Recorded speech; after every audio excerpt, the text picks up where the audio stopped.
Hello students, in the video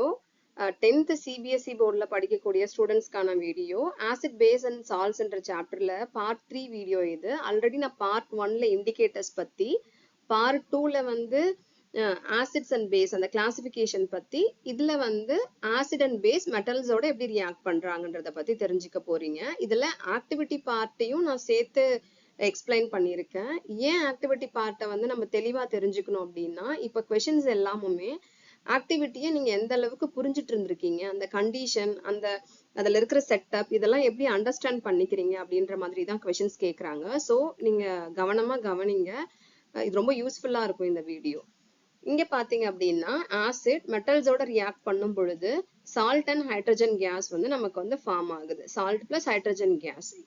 இப்போ நமக்கு ஒரு கொஸ்டின் கேக்குறாங்கன்னா அதுக்கு ஈக்குவேஷன் ஃபார்மேட்ல நம்ம எழுதும் பொழுது ப்ராப்பரான ஈக்குவேஷன் எழுதணும் அதாவது பேலன்ஸ்டு ஈக்குவேஷன் அதோடைய ஸ்டேட் எல்லாம் மென்ஷன் பண்ணி நீங்க எழுதியிருக்கணும் ரியாக்டன்ஸ் அண்ட் ப்ராடக்ட்ஸ் அதோட ஸ்டேட்ஸ் எல்லாம் மென்ஷன் பண்ணி எழுதியிருக்கணும்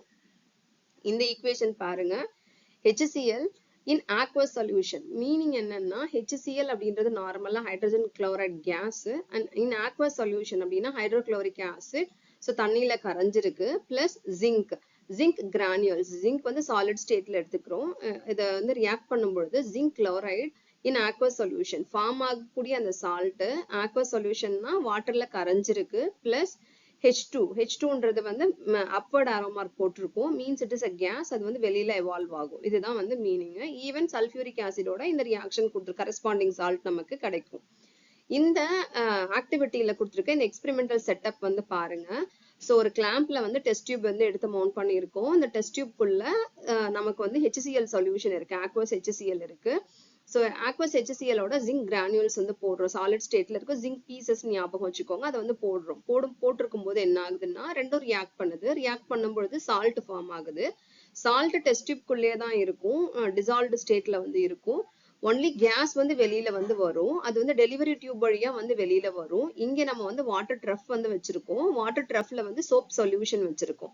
இப்போ நமக்கு ஃபார்ம் ஆகுறது வந்து ஹைட்ரஜன் கேஸ் அது வந்து ஒரு லைட்டஸ்ட் கேஸ் அந்த ஹைட்ரஜன் கேஸ் வந்து அந்த பபிள்ஸ்குள்ள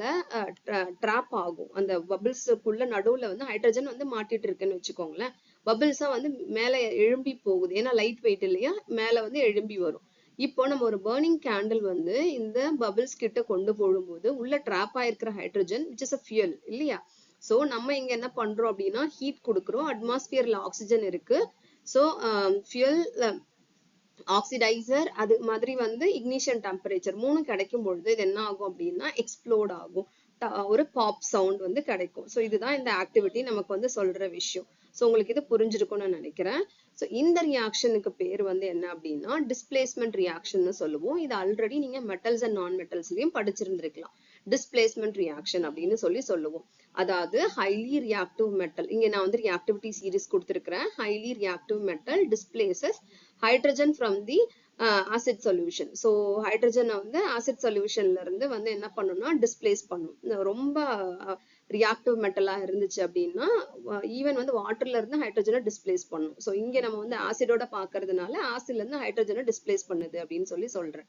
ஸோ எல்லா ஆசிடும் ஒரே மாதிரி தான் பிஹேவ் பண்ணுமா அப்படின்னா நைட்ரிக் ஆசிட் வந்து எக்ஸப்ஷன் நைட்ரிக் ஆசிட் வந்து acid plus and oxidising agent so அதனால நம்ம என்ன பண்ண மாட்டோம் அப்படின்னா ஒரு சில மெட்டல்ஸ் மட்டும் அதாவது very very dilute nitric acid எடுத்துக்கிட்டு அதோட வந்து மெக்னீசியம் அண்ட் மேங்கனஸ் இந்த கொஸ்டின்ஸ் எல்லாம் கேட்கலாம் இம்பார்ட்டன்ட்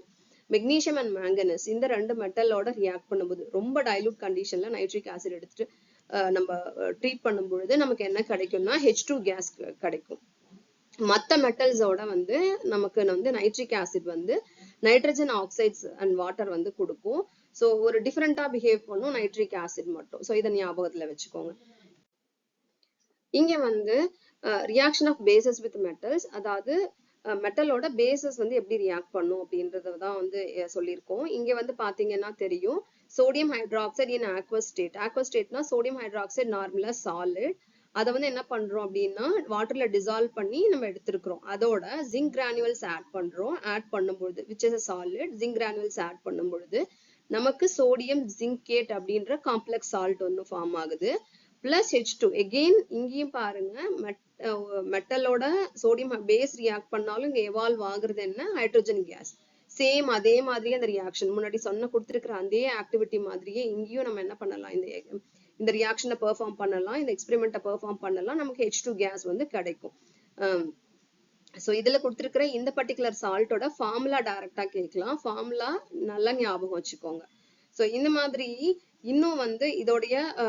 இன்னும் பேலன்ஸ் இருக்கக்கூடிய கண்டென்ட்லாம் வந்து சீக்கிரமாவே நான் அப்லோட் பண்றேன். தொடர்ந்து நம்ம சேனலை வந்து வாட்ச் பண்ணுங்க. அதே மாதிரியே வந்து எக்ஸாம் ரிலேட்டட் டிப்ஸ் எல்லாமே நான் வந்து சேனல்ல அப்லோட் பண்றேன். கண்டினியூஸா நீங்க வந்து நம்ம சேனலை வாட்ச் பண்ணுங்க. தேங்க்ஸ் ஃபார் வாட்சிங்.